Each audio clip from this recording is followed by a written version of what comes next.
How you doing, Econ students? This is Mr. Clifford. Welcome to ACDC Econ. In the last video, we talked about demand using milk. And in this video, we're going to talk about supply using dairy farmers. Paul, this is just stupid. Why are we doing this? I look more like a cowboy than I do a dairy farmer. Actually, a cowboy is what a dairy farmer should be called. Cowboy, the way we know him, should be called a horse boy. And Dallas Horse Boys has a pretty nice ring to it.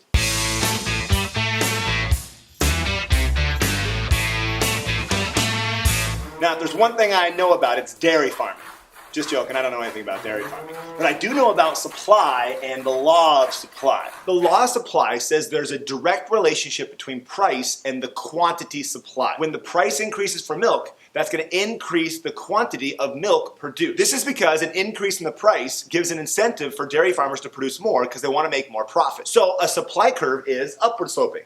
When the price increases, the quantity supplied increases. And again, when there's a change in price, that moves along the supply curve. But the supply curve can also shift. Just like demand, an increase in supply is always to the right, and a decrease is always to the left. Using milk as our example, let's talk about the 5 shifters of supply. Man, I just filmed this after drinking all that milk. Oh my gosh, that was horrible. Woo boy. The first one is the change in the price of inputs or resources. So if there was a huge increase in the price of dairy cows, that would cause the supply of milk to decrease. Since you need cows to produce milk, an increase in the price of that key resource means we'd be producing less milk. The second shifter is number of producers. So if out of nowhere there's an increase in the number of dairy farmers, that would increase the supply of milk. The third shifter is a change in technology that would affect productivity. So new advanced milking machines would cause the supply for milk to increase and shift to the right. Another shifter is government involvement, such as taxes or subsidies. A subsidy is when the government wants firms to produce more, so they give them money to produce more output. This would cause the supply curve to shift to the right. A tax is just the opposite. This would take away producers' money, and since they don't have money to produce stuff, the supply would shift to the left and decrease. And the fifth and last shifter is future expectations. If a producer thinks they can make more profit on their products a few weeks from now, they'll hold back supply now and then supply more later on. So here's the question for you. What happens to supply when the price increases? Geez, that milk! Nothing. Remember, a change in price only affects quantity supply.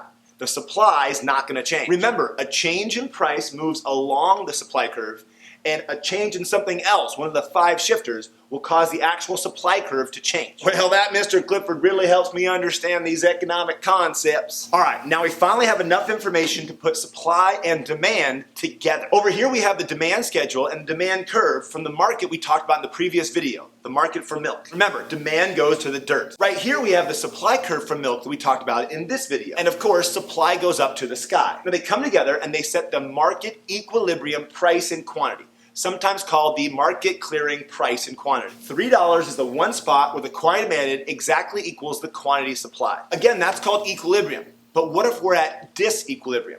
What if the price is way up here at $5? The quantity demanded is only going to be 10 gallons, right? When the price goes up, people don't want to buy as much milk. But when price goes up, producers want to produce more milk. And the quantity supplied is going to be right here at 50 gallons of milk. The result is going to be something called a surplus. A surplus is when the quantity supplied is greater than the quantity demanded. And how much is the quantity of the surplus? Well, in this case, it's 40 gallons of milk. It's the 50 gallons of milk that were produced minus the 10 gallons that were actually bought. Now, unless there's some sort of government involvement or something else weird happening in this market, a surplus is going to eventually fix itself. If producers were producing all this milk, but no one's buying at that high price, what are the producers going to do? Well, they're going to put all the milk on sale, and they're going to lower it down to the equilibrium price. But what if price fell even further than that, and it fell down to $1? So at a low price, consumers want to buy 80 gallons of milk. But producers don't want to produce very much, right? They're only going to produce 10 gallons of milk. And this creates a shortage. A shortage is when the quantity demanded is greater than the quantity supplied. And how much is the shortage in this situation? Well, it's 70 gallons. The quantity demanded of 80 minus the 10 quantity supplied. And again, unless something weird is happening in this market, the shortage is going to fix itself. Now, up to this point, we've only talked about how a change in price will move along the demand or along the supply curve.